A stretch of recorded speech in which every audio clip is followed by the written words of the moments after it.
Guys, ನಿಮ್ಗೊಂದು important ವಿಷಯನ share ಮಾಡ್ಕೋಬೇಕು ಅಂತ ತುಂಬ ಅನಿಸ್ತಾ ಇದೆ. ಏನು ಗೊತ್ತಾ, ಮನೇಲಿ ಹೆಂಗಸ್ರುಗಳು ಎಷ್ಟೇ ಕೆಲಸ ಇದ್ರೂ ಮಕ್ಳನ್ನ ಸ್ಕೂಲಿಗೆ ಕಳಿಸೋದು, ಟಿಫನ್ ಮಾಡೋದು, ಅಡುಗೆ ಮಾಡೋದು, ಬಟ್ಟೆ ಒಗೆಯೋದು, ಪಾತ್ರೆ ತೊಳೆಯೋದು, ಏನೇ ಕೆಲಸ ಇದ್ರೂ, ಎಷ್ಟೇ ಸುಸ್ತಾಗಿದ್ರು ಕೂಡ ಕಷ್ಟಪಟ್ಟು ಹೆಂಗಾದ್ರೂ ಮಾಡಿಬಿಡ್ತಾರೆ. ಎಲ್ಲ ಸಹಿಸ್ಕೊಂಡು ಮಾಡ್ತಾರೆ.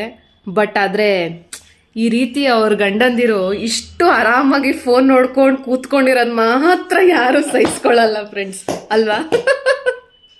ಏನಂತೀರಾ? 99% ಲೇಡೀಸ್ಗಳಿಗೆ ಆಗೋದೇ ಇಲ್ಲ. ನಾವೆಷ್ಟೊಂದು ಕೆಲಸ ಮಾಡಿಕೊಂಡು ಮನೇಲಿ ಅದು ಇದು ಅಂತ ಮಾಡ್ತಾನೆ ಇರ್ತೀವಿ ಬ್ಯಾಕ್ ಟು ಬ್ಯಾಕು. ಬಟ್ ಇವರೊಂದು ಆಫೀಸ್ ಕೆಲಸ ಬಿಟ್ರೆ ಫೋನು, ಕಾಲು, ಮೀಟಿಂಗ್ ಇದೆ ಅಂತ ಹೇಳ್ಕೊಂಡು ಹಂಗೆ ಹಿಂಗೆ ಓಡಾಡ್ತಾ ಇರ್ತಾರೆ. ಮನೆಗೆ ಬಂದ ತಕ್ಷಣನೇ ಈ ಥರ ಫೋನ್ ನೋಡ್ಕೊಂಡು ಕೂತಿರ್ತಾರೆ. ಸೊ ಅದನ್ನ ಮಾತ್ರ ಯಾವ ಲೇಡೀಸು ಕೂಡ ಸಹಿಸ್ಕೊಳಕ್ ಆಗದೆ ಇರೋಷ್ಟು ಒಂದು ದೊಡ್ಡ ಪ್ರಾಬ್ಲಮ್ಮು. ಬಟ್ ನಾನು ಎಷ್ಟೇ ಸತಿ ಹೇಳಿದ್ರು ಹಿಂಗೆ ಫೋನ್ ನೋಡ್ಕೊಂಡು ಸ್ಮೈಲ್ ಮಾಡ್ಕೊಂಡು ಇರ್ತಾರೆ. 99% ಲೇಡೀಸ್ ಇದೆ ಅಲ್ವಾ ಮಾಡೋದು. ಎಷ್ಟೊಂದು ಸಹಿಸ್ಕೊಂಡಿರ್ತೀವಿ ಗೊತ್ತಾ? ಇದೊಂದು ಪ್ರಾಬ್ಲಮ್ಮು. ಏನಂತೀರಾ? ಕಮೆಂಟ್ ಮಾಡಿ.